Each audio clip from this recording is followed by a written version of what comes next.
Palavra da Verdade. Devocional de 22 de dezembro. O paganismo no banco dos réus. Ora, não levou Deus em conta os tempos da ignorância. Agora, porém, notifica aos homens que todos em toda parte se arrependam.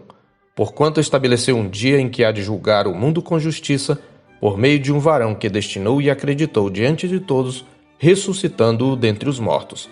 Atos 17, 30 e 31. Enquanto aguardava Silas e Timóteo em Atenas, Paulo se revoltou diante da gritante idolatria da cidade, testificada pelos inúmeros monumentos e templos dedicados aos deuses. Sua indignação o motiva a fazer o que todo crente deveria, no combate ao paganismo e à idolatria. Ele prega o evangelho, tanto nas sinagogas como na praça aos gregos. Na reação dos ouvintes de Paulo, vemos a dupla face da ignorância espiritual típica do paganismo. De um lado, temos um desprezo snob. Que quer dizer esse tagarela? Perguntam alguns. Talvez os da classe mais intelectual. Do outro lado, temos a distorção da mensagem. Parece pregador de estranhos deuses, comentam outros. No verso 18. Sendo ressurreição uma palavra feminina, eles concluíram tratar-se de uma deusa. É provável que pensassem ser Anastasis, a palavra grega para ressurreição, a esposa de Jesus. Eles interpretam o que Paulo fala a partir do seu próprio referencial idólatra.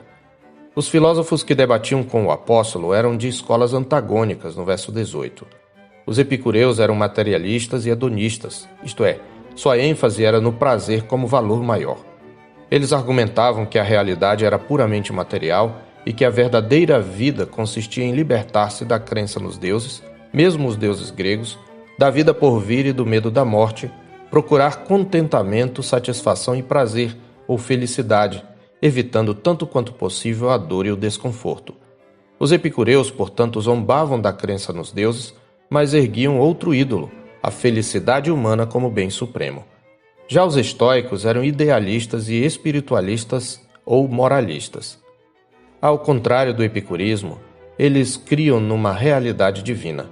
Para eles, o universo físico era sustentado por uma força racional invisível, conhecida por eles como um logos, que conecta o divino com o material. Esse logos era um conceito diferente do logos joanino, traduzido em nossa Bíblia por verbo, em João 1, pois enquanto este era um ser pessoal, a segunda pessoa da Trindade, Deus, o Filho, o logos do estoicismo era um princípio impessoal, uma espécie de lei que sustenta todas as coisas.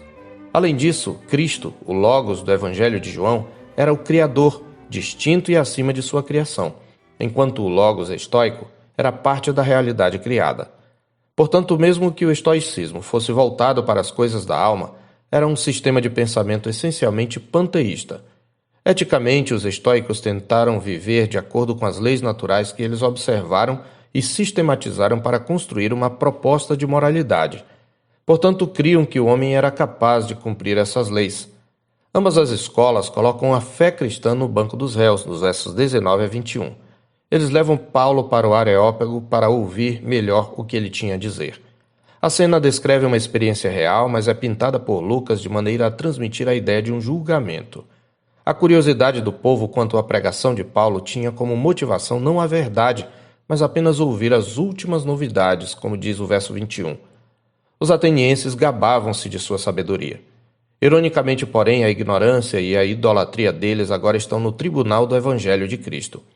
A ignorância recebe ênfase na narrativa, sendo expressada tanto na própria boca deles, quando se referem a Jesus e à ressurreição como estranhos deuses, como na boca do próprio Paulo, que enfatiza estar pregando a um Deus desconhecido, a esse que adorais sem conhecer, no verso 23, e no verso 30, não levou Deus em conta os tempos da ignorância. Um altar no panteão dedicado a um Deus desconhecido é a própria ignorância confessada. Paulo usa a religiosidade deles como ponto de contato e começa com o que parece ser um elogio. Em tudo vos vejo acentuadamente religiosos, mas logo em seguida observa, esse que adorais sem conhecer, e então passa a ensinar acerca do caráter e das obras de Deus. Em sua pregação, ele destaca 5 atributos do Deus cristão. Em primeiro lugar, Paulo afirma que ele é o Criador soberano. Como Criador, ele é distinto da criação, uma ideia contrária tanto ao pensamento dos estoicos como ao dos epicureus, pois estes negavam o Criador, enquanto aqueles confundiam o Criador com a criação. Paulo utiliza como base de sua argumentação a revelação geral, pois ela manifesta a glória de Deus, sendo a base para a condição indesculpável dos homens que detêm a verdade pela injustiça, como ele mais tarde dirá em Romanos 1,18. É a revelação geral que os homens que nunca ouviram o Evangelho rejeitam para a perdição deles.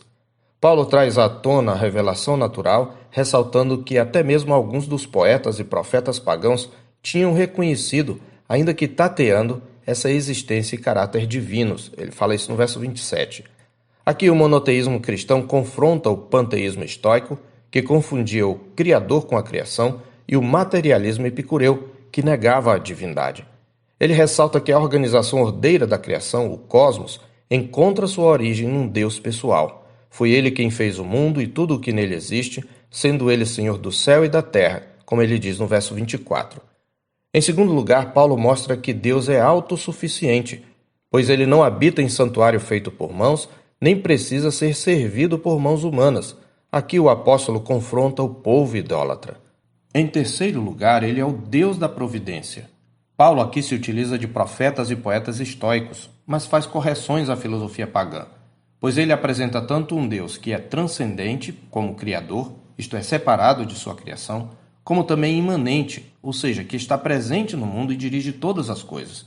De um só, esse Deus fez toda a raça humana para habitar sobre a face da terra, havendo fixado os tempos previamente estabelecidos e os limites da sua habitação, no verso 26.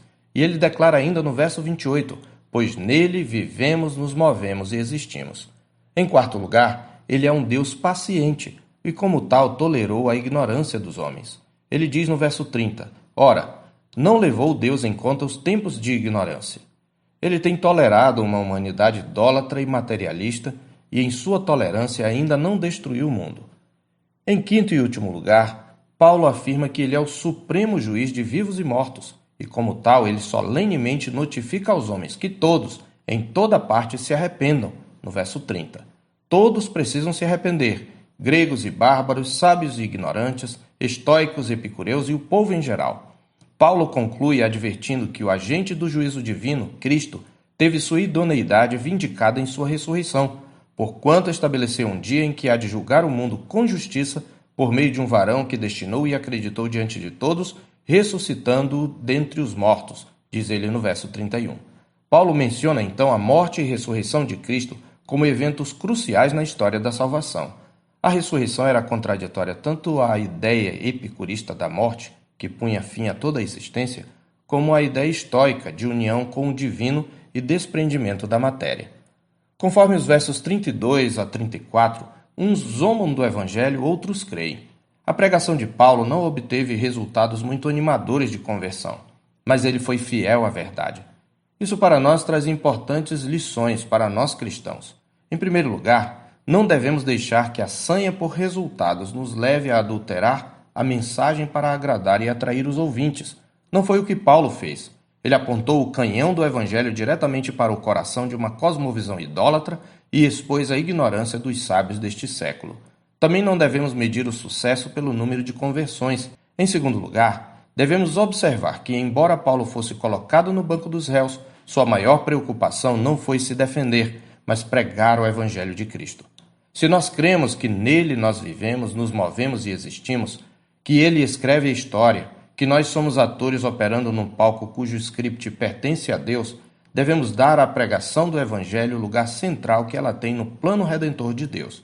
Se cremos que nele nós vivemos, não nos desesperaremos com reviravoltas geopolíticas a tal ponto de nos afastar da mensagem central da fé cristã e da Igreja, que é o Evangelho de Cristo.